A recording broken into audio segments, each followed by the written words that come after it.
नमस्कार, आईमा मीडिया में आपका स्वागत है। करीब एक सप्ताह के उतार चढ़ाव के बाद नेपाल का फिर से शांति की ओर बढ़ना अच्छी खबर है। नवनियुक्त अंतरिम प्रधानमंत्री सुशीला कार्की बेदाग छवि और संतुलित दृष्टिकोण के लिए जानी जाती हैं। उनकी अगुवाई में वहां जल्द चुनाव होने और हालात के सामान्य होने की भी उम्मीद है। सुशीला कार्की नेपाल की चीफ जस्टिस रह चुकी हैं। उनके पास राजनीतिक अनुभव बेहद कम है। इसके बावजूद जैनजी ने उनके नाम पर सहमति जताई, क्योंकि बाकी राजनेताओं से उसका विश्वास उठ चुका है। कार्की भ्रष्टाचार विरोधी सख्त रुख के लिए जानी जाती है और नेपाल की नई पीढ़ी को उनसे उम्मीद है कि वह भ्रष्टाचार को खत्म करने के लिए जरूरी कदम उठाएंगी। सुशीला कार्की के लिए न अपेक्षाओं पर खरा उतरना आसान नहीं। उनके सामने ऐसा देश है जिसकी व्यवस्था बेपटरी हो चुकी है। उन्हें हालात को संभालने के साथ ही राजनीतिक स्थायित्व भी प्रदान करना है।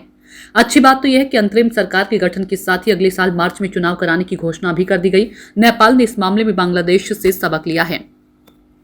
ढाका में भी जन आंदोलन ने चुनी हुई सरकार को उखाड़ फेंका था। हालांकि एक साल से ज्यादा वक्त बाद भी वहां अभी तक ये तय नहीं हो सका है कि चुनाव कब होंगे। इससे वही अनिश्चितता और बेचैनी फिर पैदा हो रही है, जिससे उबरने के लिए जनता सड़कों पर उतरी थी। नेपाल का जल्द से जल्द सामान्य हो रहा भारत के लिए भी अच्छा होगा। दोनों देश आपस में इस कदर जुड़े हैं कि काठमांडू की कोई भी हलचल नई दिल्ली में महसूस हुए बिना नहीं रह सकती। फिर पड़ोस में स्थायित्व इसलिए भी जरूरी है ताकि दूसरे तत्वों को फायदा उठाने का मौका ना मिले। बांग्लादेश की अस्थिरता का उदाहरण सामने है, जहां पाकिस्तान अब भारत विरोधी नैरेटिव बनाने में लगा हुआ है।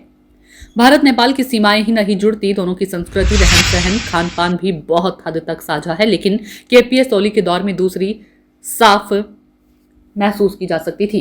वह नेपाल को धीरे धीरे चीन की तरफ शिफ्ट कर रहे थे। यहां तक कि लिपुलेख का मुद्दा भी उन्होंने चीन के सामने उठाया। इससे नेपाल में ही वह वर्ग बहुत नाराज था जो पेचिंग को संदेह की दृष्टि से देखता है। सुशीला कार्की से द्विपक्षीय रिश्तों में ज्यादा संतुलन की उम्मीद है।